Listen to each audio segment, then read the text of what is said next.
All right, Josh Brady, what's up, my man? Not much, man. Just another rainy day here in Birmingham, Alabama. How about yourself? It is not the most beautiful of days in Chattanooga either. Um, hey, are you in front of your computer right now? I am. Obviously. If you go over to LinkedIn, if you Hmm. share this would probably get more eyes on it than if we don't. So I'm gonna try to do the same thing, Oh, um, perfect. and and then we can get rolling because yeah, it's up on everything. So let's just see here. Why is it not live? Oh, there it is. Boom. So It is not the most let's beautiful of Boom. days. All there we right, so we go. both, there we go. All right, so I'm going to share this thing out myself. We're going to do this old school style where we just let them figure us out as we're going. Here we go.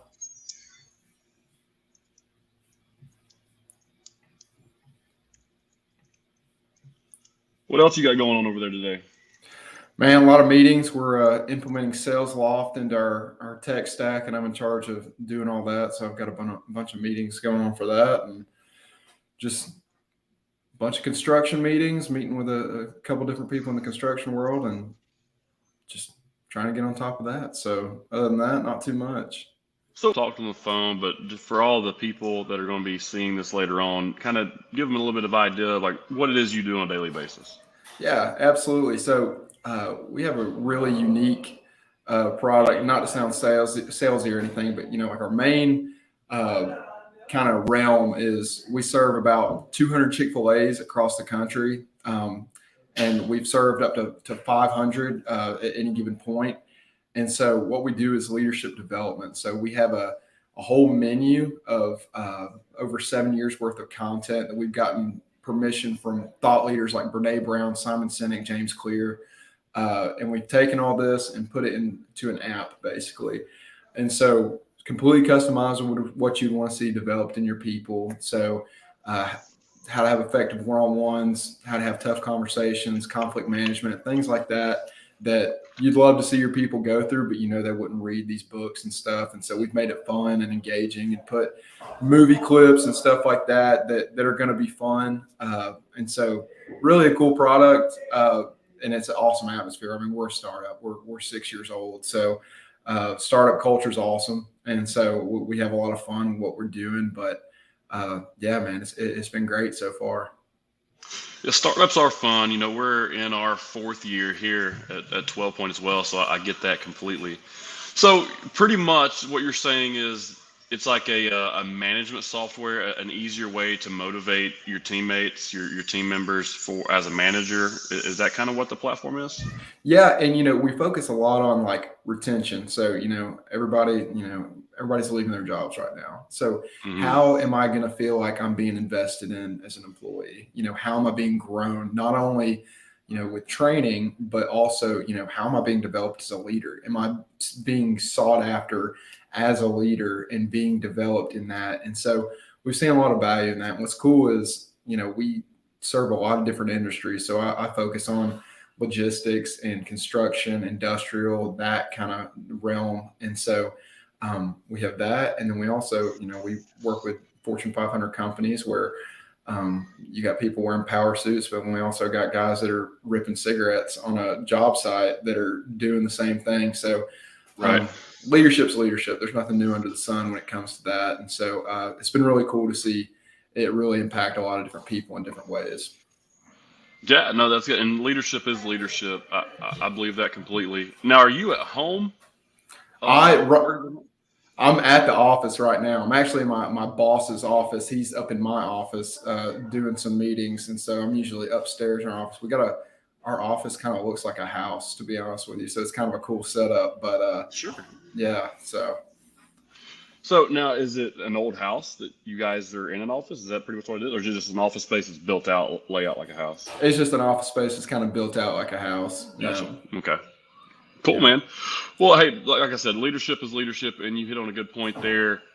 You played football, you played, high level football. Anyone that touches Division I football steps on that field. It's got my respect coming from that. A lot of people get it mixed up with the FCS and the BCS and the FBI, all that stuff. Dude, listen, Division I football is Division I football. You step on the field of Alabama, you step on the field of Alabama. I don't care what school you play for, right? That's right. Um, so with leadership, who were some of the greatest leaders that you dealt with at Jacksonville State? Because I know it's a great program, great tradition, great players come out of there. I'm assuming that means great coaches. One of my buddies was down there for a while, Kevin Revis, Yeah. coaching up the offensive line. So who were some people that you took some aspects of leadership from Jacksonville State, the old Gamecocks? Man, that's a great question. Immediately when you said that, it comes to mind is and he's back there now, defensive line coach William Green.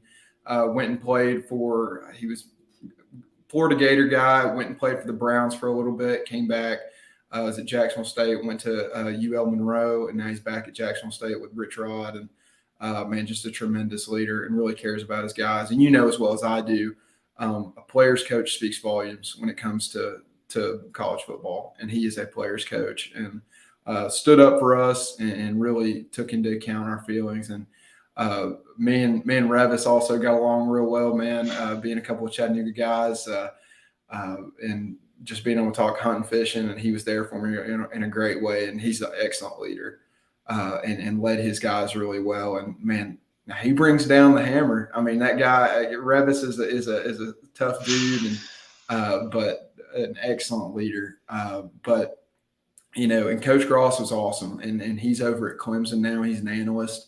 But really had a heart for us as players and just really cared about us. And I mean, multiple times, he's making sure that we're fed, making sure that, we're taken care of.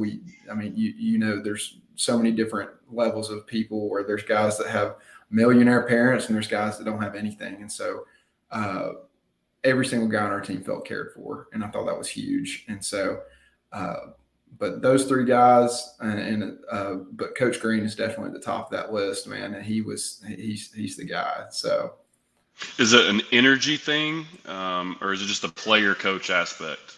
It's I would say definitely a combination of that, and as well as I do, those coaches that bring the energy every day and make you still love the game, because it's easy to fall out of love with the game in college. I mean, because it becomes a job, and you have to seek out every single day, hey, this is a job, but like, you got to remember why you started. You got to remember when you're 5 years old, when you put the pads on, like, you got to remember that love for it. And he brings that out in you. And so that's special, because I don't think a lot of coaches can.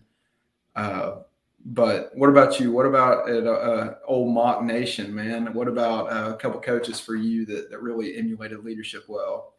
Oh, man, great question. This is Chat with Josh. So, hey, man, no, I love that question. When I was there, I was the first recruiting class for Coach Russ Huseman. Did you play against Huseman when he was there at all? Like, not Jacob, but Coach Russ? I was against Coach Wright, but Coach Huseman offered me my senior year. Okay. Me and him had a good relationship. Gotcha. We can just end this conversation now since you didn't come to Chattanooga, I guess. So, yeah, man, Russ Huseman, man, he came in, I believe it was December of 2008.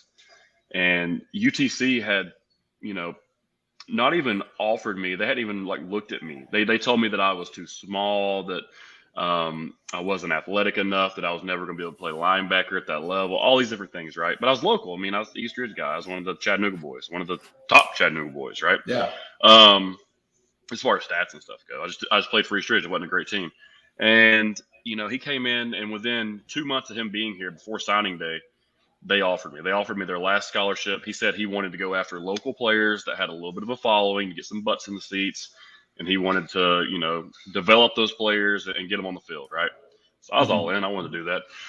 So when I get there, man, literally the first day, and maybe tell me about your first day too, or see if this resonates. The first day we get there, our parents are there. We're going through our physicals. We're meeting our coaches, or they do the parent meeting, like, hey, mom and dads, we got them. They're our babies now. You guys can go on out of here. We're going to start camp now.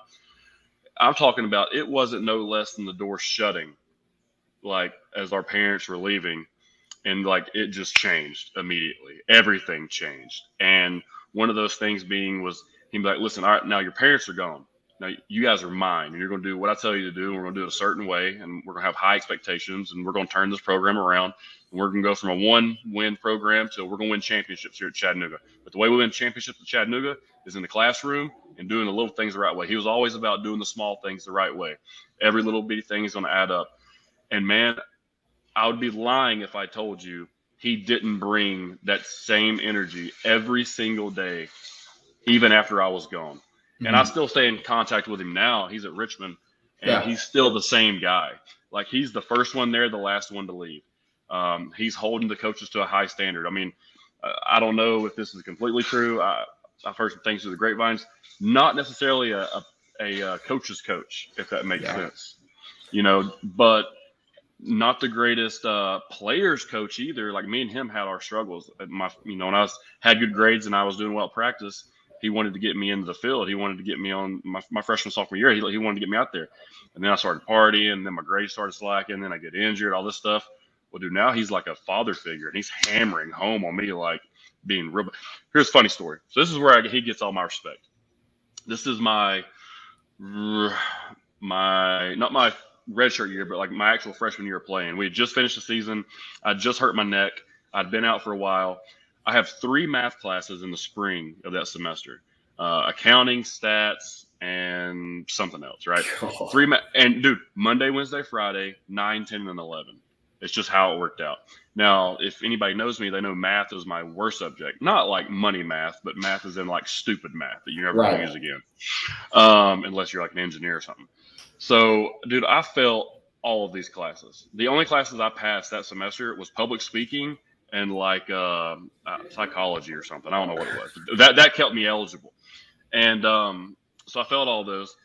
Well, I knew I was failing them, and when you're failing a class, I don't know if you ever failed a class, but when you don't have a good grade in class or a bad grade, you just kind of like don't want to think about it, don't want to talk about it. You just want to push it off to the side, and when it happens, it happens.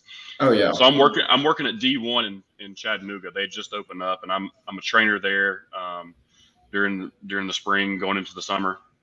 I'm working there, and I get like 15 missed calls from Coach Adam Fuller, who's now the defensive coordinator at Florida State, who was my linebacker coach and my defensive coordinator. Oh yeah. So I give him a call back, and I'm like, "Hey, Coach, what's up? Just Mr. Cause at work." He goes, "Hey, have you talked to Coach Huseman?" And I was like, "No, I haven't talked to him." He goes, "Oh, well, have you seen your grades?" And I was like, "No, I haven't looked at them." He goes, "Why have you looked at them?" And I was like, "Probably nothing to really look at." He goes, "Oh, they're nothing to look at, all right. They're awful. You failed 3 classes. You're not even academically eligible right now for next season. And Coach is pissed. You need to give him a call." So I hang up the phone. No less than me hanging up the phone, he calls. And, Coach, got her. And I'm like, "What's up, Coach?" And he's like, "You failed 3 classes." I'm like, "Yeah, it's not good." And he's like, "You're not even eligible. You got to be shitting me." It's ridiculous. like all this stuff. And so he goes, "You got to tell your dad," because he knew my dad's, big disciplinary influence in my life. Like, I'm scared to death of my dad. So he's like, "I'm telling your dad, you got 50 seconds to tell your dad." I was like, "Coach, literally, I'm just now pulling up to the house. I'm coming to see my parents. All I have to do is park, walk down the driveway, walk inside. I'll make sure I tell him." Dude, hang up the phone, slam my door. I'm running down the driveway to get into the house. Open up the door. Dad's on the phone with Coach already. No, dude. He's on the phone, and all I can see my dad's doing like this. And just like looks at me. I'm like, "Oh man." Hangs the phone up. This dude doesn't even like talk to me for like 2 weeks, period. Like, doesn't even like say a word. Like, he just loses his mind about my grades and then like doesn't talk to me for like 2 weeks. So now I have to pay for my summer classes to be eligible for the next season. They made me pay for them. But Coach Huseman, during summer, every single day I had class during summer, sat right beside me. Came into class with you? It was an online class that I did during study hall, but I had to be up there for 2 hours a day, 5 days a week to get 2 classes done within a month. So I did one class done in 2 weeks and another class done in 2 weeks, but it was a lot of work done every day. And it was as in between summer workouts and all that stuff. He sat with me every single day and watched me do this. God. And like, like it would tell you, like, you missed one or whatever. I'd miss one. He'd be like, "What are you doing?" And he's like, let me answer the question. But that's where we bonded. That's where we probably bonded the most. And after that was over, I mean, I was in. We were like a father-son relationship as much as it can be in college. And man, I just have so much respect for him and what he was able to do for the program, what he was able to do for me and so many other guys that I was there with. Obviously, I've had some great mentors and coaches along the way, but Coach Huseman, head and shoulders above the rest, the best coach that I ever played for. Oh yeah, man. And coming up, like went to Silverdale my entire life. And so I was heavily involved in UTC. And so, man, Coach Houston was always so kind to me. Like if I was at spring practice, man, he went out his way, came over and talked to us and just, he is, man. He's a great man. He really is. Yeah, he is, man. And Jacob, his son's great. All the kiddos, they're all good. I mean, the cool thing about college, and I don't know if you have the same experience, but you get an extended family. So many different extended families because you're with these guys every day. I played 5 years. Were you there 5 years? I was there 4. Okay, so 5 years every day. And then you get a whole new group of guys that come in the next year. And then you have to develop those leadership traits that your coaches, have because that's what they're selling. They're selling their coaching style. So you have to adapt as a leader or as a captain to what their coaching style is so that you can sell that to players when they're on their official visits. So I had a 100% close rate in my official visits, even though one actually ended up going to the University of Tennessee because we got him really drunk. And we got his official, we got his commitment on camera while he was drunk. And that was Colton Jumper, who ended up playing linebacker for the University of Tennessee. Oh my gosh. Yeah, his dad lost his mind the following day because we all came in hungover. He came in hungover. We got him hammered at our house, and I'm committed to UTC, and I showed it to Coach Fuller the next morning, and he was like, "What did y'all do?" And I was like, "He committed. He committed. That's all. So it's my job. I was 100%, man. He committed."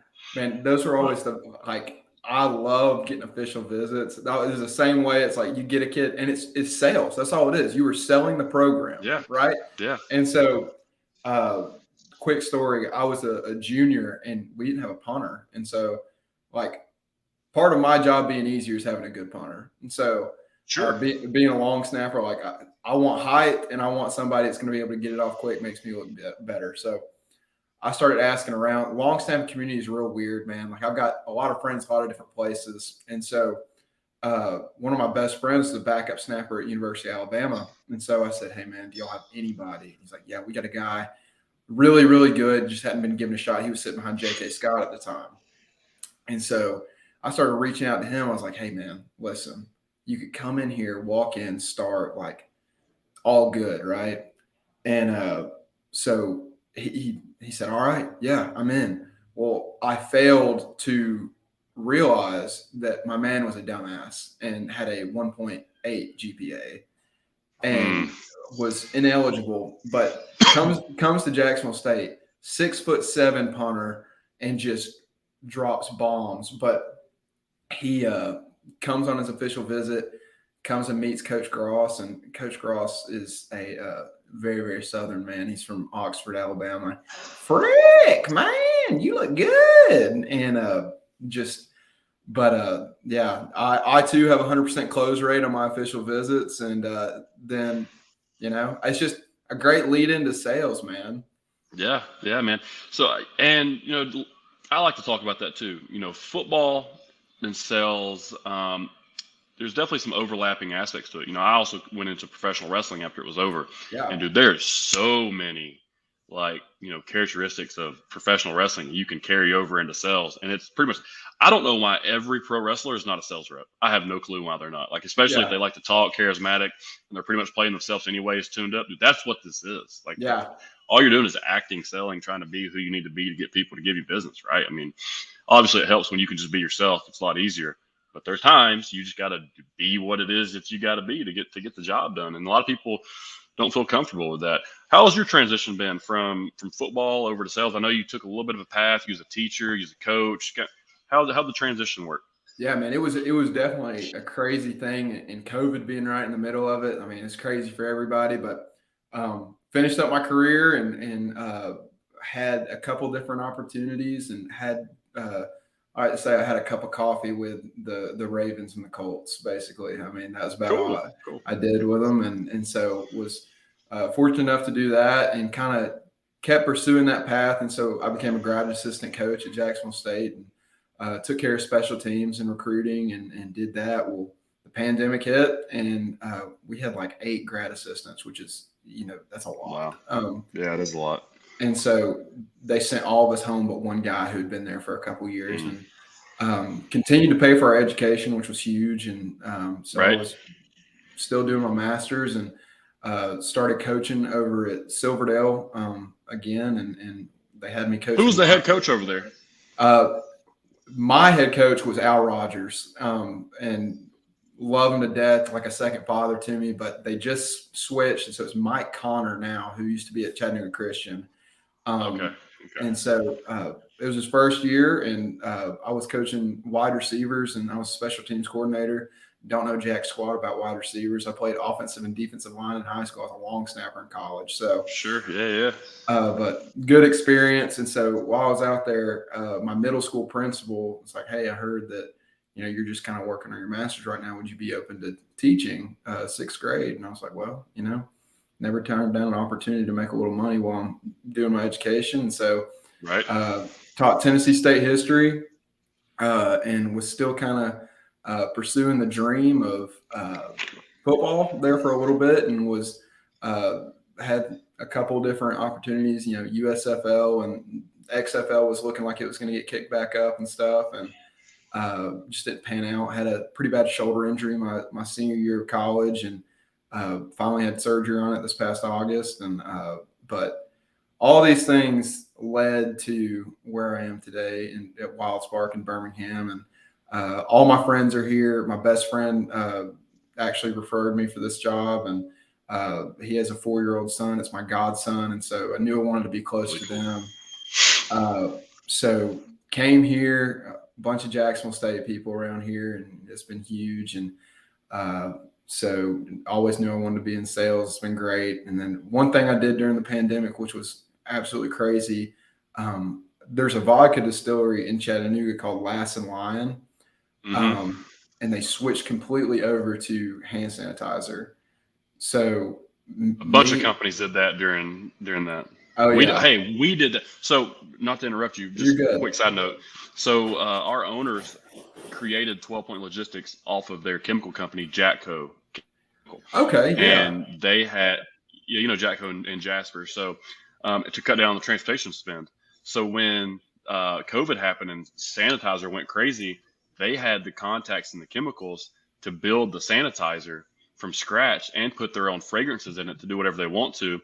And the guy we actually leased this building from, Alan Brown, he builds plastic bottles. So he built the bottles for our for the sanitizer. We filled the sanitizer. We logoed the sanitizer, and I sold the most of the sanitizer. And guess who my customer was? The University of Tennessee, Chattanooga. Of course it was, man. Of course it was. 5,000 bottles of 3-ounce hand sanitizer for crazy amounts of money for 2 orders. Oh my gosh. So we were doing the same exact thing pretty much, except we were trying to focus on selling the drums of it. And so me and my dad was contract working, but I was going door to door to different businesses around Chattanooga and being like, "Hey, listen, I've got hand sanitizer and I know you need it." And hey, bro, I got this hand sanitizer. You will need some of that now. And it's like, come on now, it's the best stuff in town. Let's go. But it'll rot your hand off. Ain't nothing gonna get on your hand. It smells like straight tequila. Dude, seriously, some of that sanitizer that was coming out around that time smelled just like Everclear. I swear, bro, it was ridiculous. Yeah, just like it. We were lucky enough. We had a chemist that was taking care of everything, and she was like, "I refuse to let this smell like crap." And so, like, we had at one point we had the highest grade hand sanitizer in the country. It lasted about 2 weeks, but for 2 weeks, man, I was pushing that hand sanitizer as fast as I could, saying, "Hey, listen, dude, best stuff in the country." But yeah, man, all that led me to where I am today, and still, just selling away and coaching Little League football and just loving life, man. So Little League, are you coaching like a nephew or cousin, or are you just coaching the coach? I am coaching actually with my former quarterback at Jacksonville State. we're coaching a 6th grade team, and so he needed an offensive and defensive line coach, and so Okay. he he's an awesome guy and really has a heart for the community. So was super excited to get involved with that. But I know you coach quite a bit of Little League yourself, right? Well, so yeah, I got a little 6-year-old over here. He's actually in the office right now watching. He's literally right over here watching TV as we're doing, 'cause he's out of school. But yeah, man. So we've been doing baseball. We're in All-Stars right now, which is cool. So I always say I'm not going to coach, right? And then we get to practice with this new team or whatever it might be, and I'll be like, I don't know if I like that. Then I go out there and just kind of help, and then helping turns into I'm always like an assistant coach. I will never. Well, I'm not going to say never because it's bad to say never. I do not plan on being a head coach for any Little League teams ever. Yeah. Mainly because I do not want to deal with the immature ass parents. Like these parents at these Little League games are crazy. Dude, and I'm not talking about like 1% of them. I'm talking about like 15 to 20%. 2 out of every 10 people are crazy as hell at these tournaments, at these games. And it is what it is. So I'll do the coaching. I'll help the kids out. I'll be involved in the community as much as possible and help Marcus. But no head coaching for me because I cannot handle the parents. Let me ask you this, and I've always thought about this. I don't have my own kids or anything, but getting to coach your own son. I mean, is there some kind of? Do you feel like you push harder on your own son, or do you feel like you're? Yeah. So it's hard to. Let's see how we put this. I was raised tough. I was not raised like in any bad way. I was raised tough. Me and my sister. So my sister's 16, 17 years older than me. She's a Hall of Fame softball player at UTC. She's literally the first scholarship softball player at UTC ever in history. And she actually signed a volleyball scholarship to go there, played club for a year because they knew they were getting a softball team. Then she took over softball, and they won the SoCon her senior year, MVP of the league. And then, anyway, Hall of Fame softball player. So I was born during that time. So I was 3, 4, 5 years old walking around UTC. And then as soon as she finished up, my parents looped right back in, started over, and they started baseball with me at 4. So my dad's been coaching me ever since then. He was real tough on me. I'm talking about whenever I wanted to go outside and practice, he was there no matter how tired he was. And now as an adult, I know how tired he was. I know he didn't want to do it. I know, because I see that now. There's times I don't want to do it. But since he did do it and they didn't miss any games and they were at everything and they were the reason that I was successful and was able to go to college and play at a high level and be where I am now, Marcus, if he asked me at 12 o'clock at night to go outside and hit, I will turn the lights on outside with the headlights, whatever I need to, and we'll go hit. I'm never going to tell him no. I'm never going to not be at one of his games unless I just absolutely can't be there. Right. But as far as pushing, I'm going to push, and he's going to get into it with me. I get that. I understand that. But he also knows, and I try to show him glimpses every now and then of athleticism and hitting and whatever of dude, you need to do this. And I'm yelling at you to do this. And I'm going to keep harping on you to do this. And I'm going to keep telling you not to do that and to do this because, when you do something 10,000 times, you're going to get pretty good at it. Like what they say, don't do 10,000 things, do one thing 10,000 times or whatever the slang is, right? Yeah. But that's true, to master something. And I try to get that in his head and he doesn't understand. And then last night it kind of clicked for him. So all the coaches got up there and all the kids after practice, they all got up on the fence and we was like, hey, if the coaches hit the ball over the fence, that takes away a sprint you have to do. 5 coaches, 10 balls, each coach got 2 balls or whatever. So, all the coaches get up there and some of them, they're not. You can tell the dads that hadn't been doing it and the ones that have been doing it and all that stuff. So, some guys barely hit over the fence. The fence is 150 feet. It's not a big deal. But, dude, I get up there and, I'm an athlete. I'm competitive, whatever. I smoke 2 of them. It's as hard as I can freaking hit a ball and as high as I can get it. And all the kids are like, whoa. And then Marcus is like, you hit the ball really far. And I was like, yeah, because of this and what I'm telling you to do. That's why, because Papa was telling me those things when I was 4, 5, 6 years old. And then when you're 31, you just remember those things. I haven't swung a bat in years, but that's just what you remember. So that was one like lesson that kind of clicked with him. Like, oh, maybe you do kind of know what you're talking about, because he doesn't know that I played ball at a high level or that I've done, like they don't understand. He's just like, who's this? Quit telling me to do whatever, Dad. Like, but it's frustrating at times. But I don't like the parents that live through their kids. No, like the parents that you could probably tell wasn't what they wanted to be in high school, and now it's like this is their shot to, be good at something, and they're yelling at their kids because they're not living up to their expectations of what they thought they should have been. Those parents piss me off. I'll never be like that, man. If you're good, you're good. If you try as hard as possible and you just can't figure it out, there's no shame in that. Some people are just naturally better than others. But, if you do the things the right way from 4 all the way to 20, you're going to be all right. Absolutely. Man, I got another question for you. I know what you got. This is your show, but I got a question for you. Hey, man, I never get asked questions, so fire away.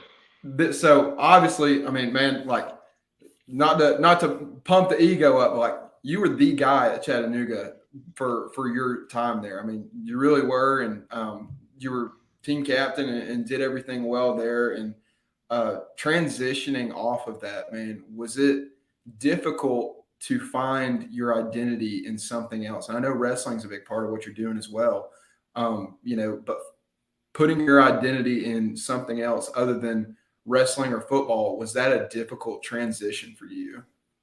Dude, great question. I don't even think anybody's ever asked me that, but it's something I think about often. And it takes an athlete to ask that question, by the way, because you're thinking these things. Yeah. I would say, when I graduated, okay, so check this out. Going into my senior season, I already had a WWE tryout lined up for December. So it was going to be, as soon as the season was over, I'm jumping in. Georgia Bell just had a comment put up there. But as soon as the season was over, I had WWE tryout, but it was going to be in December. Well, I hurt my neck, and I don't know if you remember this. I hurt my neck 3 times when I was playing ball. And it's pretty much a broken neck. It sounds a lot better than what it is, but like hairline fractures messed up my nerves, whatever. So that happened my senior year as well. And, I lost both my arms for several weeks, and it took a while for my nerves to kind of come back. So I told WWE, hey, man, I can't get to this tryout. When can I do the next one? He's like, you can do one in June. So I had 6 months. I've already graduated. My plan was to do that tryout, get signed, and I've got my career. I hadn't thought about anything. All my buddies have been doing all this like business development, like interviewing, like all this stuff. None of it. I was plan A, bro. I was WWE is where I'm going. There's no way I'm not going to get signed. That's how cocky I was and confident I was about this whole thing. Yeah. So, I had 6 months there that I had to figure out how to make money, because now, I'm not getting my stipend from college. My parents don't necessarily, they're going to let me live with them, but they're not like helping me out as much, after I'm a grown man now at this point, 21, 22, 23 years old, living at home, trying to make it to June. I had no clue what I was about to do. I was doing spinal decompression treatment 3 or 4 times a week to get my neck ready. I started applying for jobs. I applied for Enterprise. I applied for Access America, and I applied for 3 pharmaceutical companies to be a sales rep. And I made it to like the 2nd, 3rd interviews in each one of those and got told no. And here's why I got told no. Well, maybe because they just didn't want me. But here's the question that I always saw the facial expression change, and this pissed me off. If you Googled my name back then, the first article that popped up was Gunnar Miller to the WWE, right? Yeah. And it was talking about how I was going to be having a tryout in June. So they'd always ask me, hey, man, we like what you're saying. We like what you're putting down. So this tryout you have in June, if you was to get it, what are you going to do? And I was like, well, I mean, if I get selected, I'm going to sign. That's my dream, right? And it was like, okay, well, that doesn't really work for us because, we're big, corporations and we're looking for people to be bought in. If we're going to invest in you in training, because at all those companies, there's training that goes involved before you kind of get the job. If we're going to invest in you in training, we don't want you going somewhere. Right. And I was like, well, I completely understand that. And I always ask this question. Well, not the first couple times because it caught me off guard, but the last interview was Enterprise. And I asked this question to the dude that was like the main guy in Knoxville. I go, hey, man, let me ask you a question real quick before I answer that. And he goes, okay, sure. And I go, what did you want to be when you were in elementary school? And he was like, I don't know. I was like, you probably were like a firefighter, a superhero, an astronaut, something along those lines, right? He's like, I don't know, something like that. And I was like, cool. I was like, well, when I was 6 years old, I wanted to be a professional wrestler. So you're telling me that if you got the opportunity to be exactly what you wanted to be when you were 6 years old, you wouldn't do it? I don't think so. If I get the opportunity to be a professional wrestler at this age, I'm taking it. And that's a fact. And he was like, well, that's just, I appreciate you telling me that, but that's just not going to work for us. So my brother-in-law had a connection at Mountain View Ford. I went down there and started selling cars. I sold cars for a couple months. And then a random show popped up to where I was going to have a match before my tryout in May for a fundraiser for Ron Hall, who was our PA guy at UTC because of his daughter having some diabetes issues for an insulin pump and stuff. So I decided to do that. Well, Mountain View didn't want to let me off to go do this match, and it was going to be on a Saturday, and Saturday's a big work day. Yeah. So I just quit. I just left. I was like, all right, guys, well, I don't know what to tell you. I'm going to do this. I'm leaving. So I just left, quit that day. And then I started working at Complete Nutrition, and they pretty much sponsored me. Gave me all my supplements, let me work at the store part-time, paid me just enough to kind of get by. I did that up until the week before I went to WWE. The week before I went to WWE, I went to go see my buddies, BJ Coleman and Nick Davison. Oh, yeah. UTC. They were working at a logistics company in town. And I said, and I just got done at D1. This is like a Friday. I'm literally leaving. This is a Thursday. I'm leaving that night to go to Orlando to check in for the thing. I'm just doing like a lunch with them just to see them, say what's up. They're wishing me luck or whatever. She's like, hey, man, come on in. You might know some guys. I was like, all right, cool. So I'm in a tank top, sweaty from D1 working out because that's who did all my workouts. I walk in. Johnny Jones is there. Johnny Jones is the dad of one of my buddies from high school that I played football with. He's like, Gunnar, what are you doing here? I was like, what are you doing here? He's like, oh, I run this place. Like, he's the president of Lipsy Logistics. And I was like, oh, really cool, man. That's awesome. He was like, yeah, come back and see me after you get done eating. So we go eat. We come back. We go in there and talk to him. He's like, hey, so, like, do you need a job? And I was like, Johnny, I don't even know what I have no clue what the definition of what logistics is. I couldn't even guess and tell you what I think it is. And he's like, no big deal. He's like, you'll be good at it. We'll train you up. It's cool. I was like, well, I have this WWE tryout. If I was to get signed, there might be some stuff. He goes, dude, if you get signed, you go do that. If you need to travel on the weekends, you go do that. If you ever need time off, you do that. He was like, you were so good to my family and Johnny and stuff in high school. And I just appreciate all your hard work and your work ethic from Chattanooga and all this stuff. Like, he's the only one that appreciated it out of all the people I talked to. Because I started questioning myself, like, what the hell you do all this football stuff for and all this stuff for the community if you get out of it and people just throw you off to the side like you didn't do anything and all you know is football, you're a meathead. Exactly. So all that happens, and I was like, yeah, well, how about let me go do this tryout, and I'll give you a call when I get back. He goes, how about this? How about you just start when you get back? When's it over? And I said, I'll be back Monday. He goes, start Tuesday. And I was like, all right, cool. So I go do the tryout. I do really well at it. They put me in a group of the last 4 guys where, like, they signed 2, and the other 2, they said, y'all guys need to hit the indies and stay in contact with us. So I was in that group because I'm a white, bearded, Caucasian, 6 foot, 230-pound male, and there's a bunch of those trying to be professional wrestlers. Yeah. So I had to build my gimmick, right? And then, and then that Tuesday I started work at Lipsy, and I just kind of didn't know what I was doing. Figured out logistics as I went. I worked from the bottom all the way up to where I am now, where I'm, the VP of sales at 12 Point. When I left Lipsy, no hard feelings, no non-solicit, no non-compete. They let me do whatever I wanted to. And then when I was working there for a solid 4 years, this is 2014 to 2018, dude. So I worked, 5 days a week as much as I could. I'd wrestle Thursday nights locally. And then Friday, Saturday, Sunday, I'd travel. I'd usually get home Monday morning, not even sleep, take an Adderall, go straight to work. So that was my schedule for 4 years. So to bring all that back to the question that you asked, did I find my identity? That there was a time there where I didn't know who I was, and I was trying to be this like professional version of what I thought people were expecting me to be, and giving these very generic answers to interviews and all this stuff. And it took that last enterprise interview where the guy, I heard that same damn thing over and over and over again, where I was like, no, done. I need to tell somebody how I feel. And then since then, man, I've been a pretty opinionated, very vocal person with all my views and thoughts. And that's put me in some bad situations sometimes, but also it's got me out of some situations because people just understand that I'm just telling them exactly how it is. And, I've been able to refine my identity. And now as 31 years old, 10 years later, pretty much, I'm a guy that like, I embrace the pro wrestling. I embrace my family. I embrace the logistics. I embrace the podcasting. I embrace the college. I embrace everything that I've ever done because that is me. Right. And I can't be anybody else than what I am, just like you can't be anything else than what you are. I've embraced that. I'm just not, listen, if you don't like me for who I am, you can click unfollow, you can click unlike, you can click off, you can not watch, you cannot listen, you cannot answer the phone, you cannot respond to text, you cannot email me. I don't give a shit. Yeah. But I'm going to be me. And I promise you, I've found a lot more clients and a lot more relationships and a lot better people in my life since I've been doing that than ever. So that is how I finally found my identity. Long story short, sorry.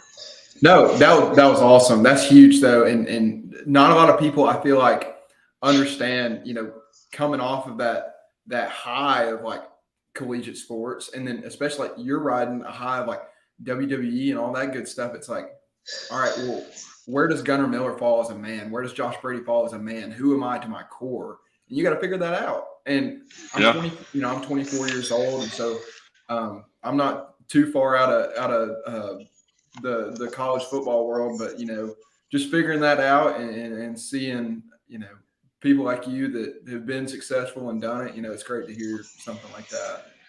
Well, you're at the beginning of that story that I was telling you about, man. Like you're kind of at the very beginning phases, and it's crazy to think that, I was out in 2013 and here it is 2022. Like it's almost 10 years, dude. Like not 10 years since like high school. I've already been through that. 10 years since college. Like that's crazy to me. And like, another thing too is like working out. Working out's huge for me. Mm-hmm. A lot of my buddies and stuff that I played with, they just kind of stopped cold turkey as soon as it was done, or after they got done trying to pursue the NFL or whatever sport they were trying to do or whatever it is. A lot of them just quit. And you know how quick you get out of shape if you just like quit? So that was huge for me to stay involved in wrestling. Obviously, having to be half naked every weekend motivates you to be in decent shape. Oh, yeah. But even now, like I only do it once a month, and I only do it because Marcus loves wrestling and he doesn't want me to quit. Mm-hmm. But doing it once a month is just enough. It allows me to stay involved in the community, stay involved in the game. Also have to stay in shape because I'm half naked once a month. Mm-hmm. And man, and now that I've started putting it into LinkedIn, I love LinkedIn. Now that I've started like bringing me to LinkedIn. Mm-hmm. I said I was going to pro wrestling LinkedIn. Like I was going to bring me to it. I was going to, just let people, you're going to get it. I'm going to start throwing up against the wall and we're going to see what happens.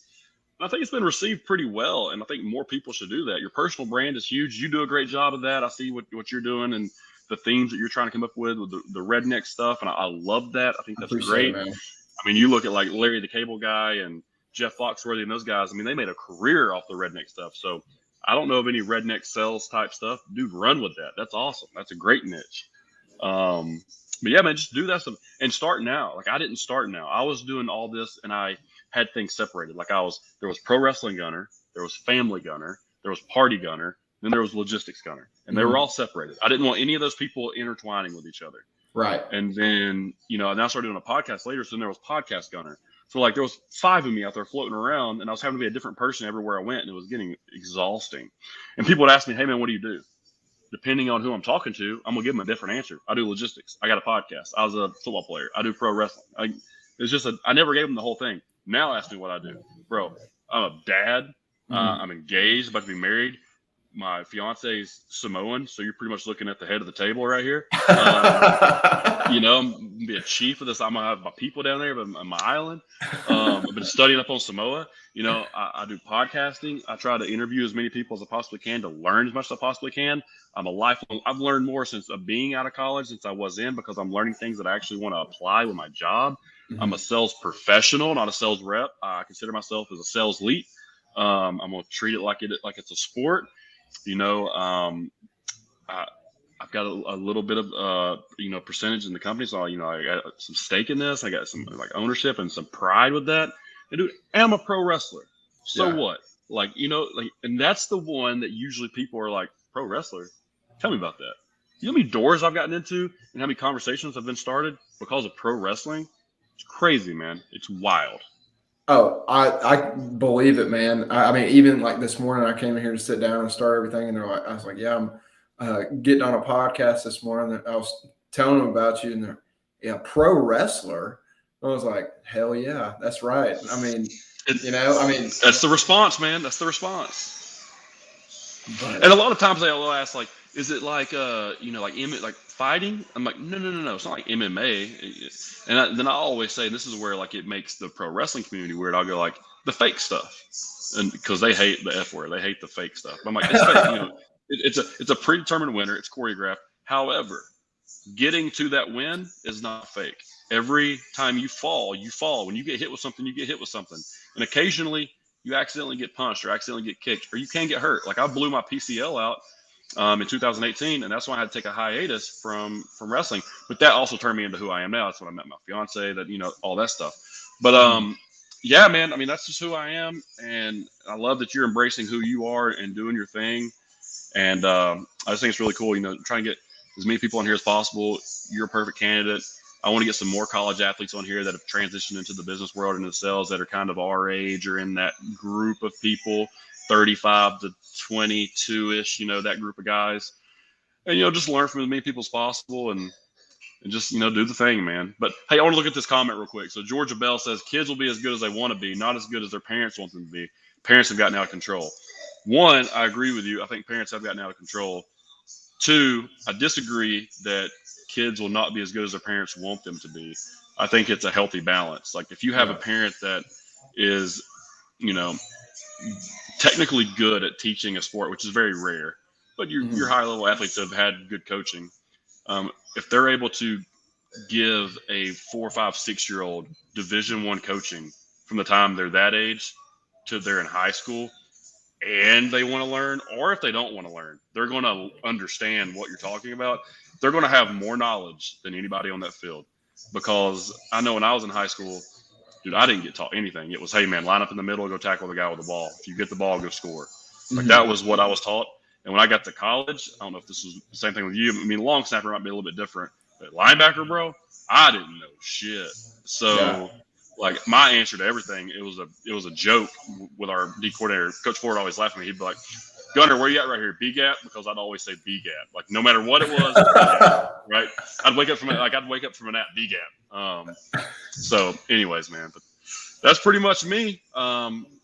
Got anything else you want to say before you get off? How can anybody, follow you or get in touch with you if they need any of your services? Kind of give them all that spill, and then we'll close it up.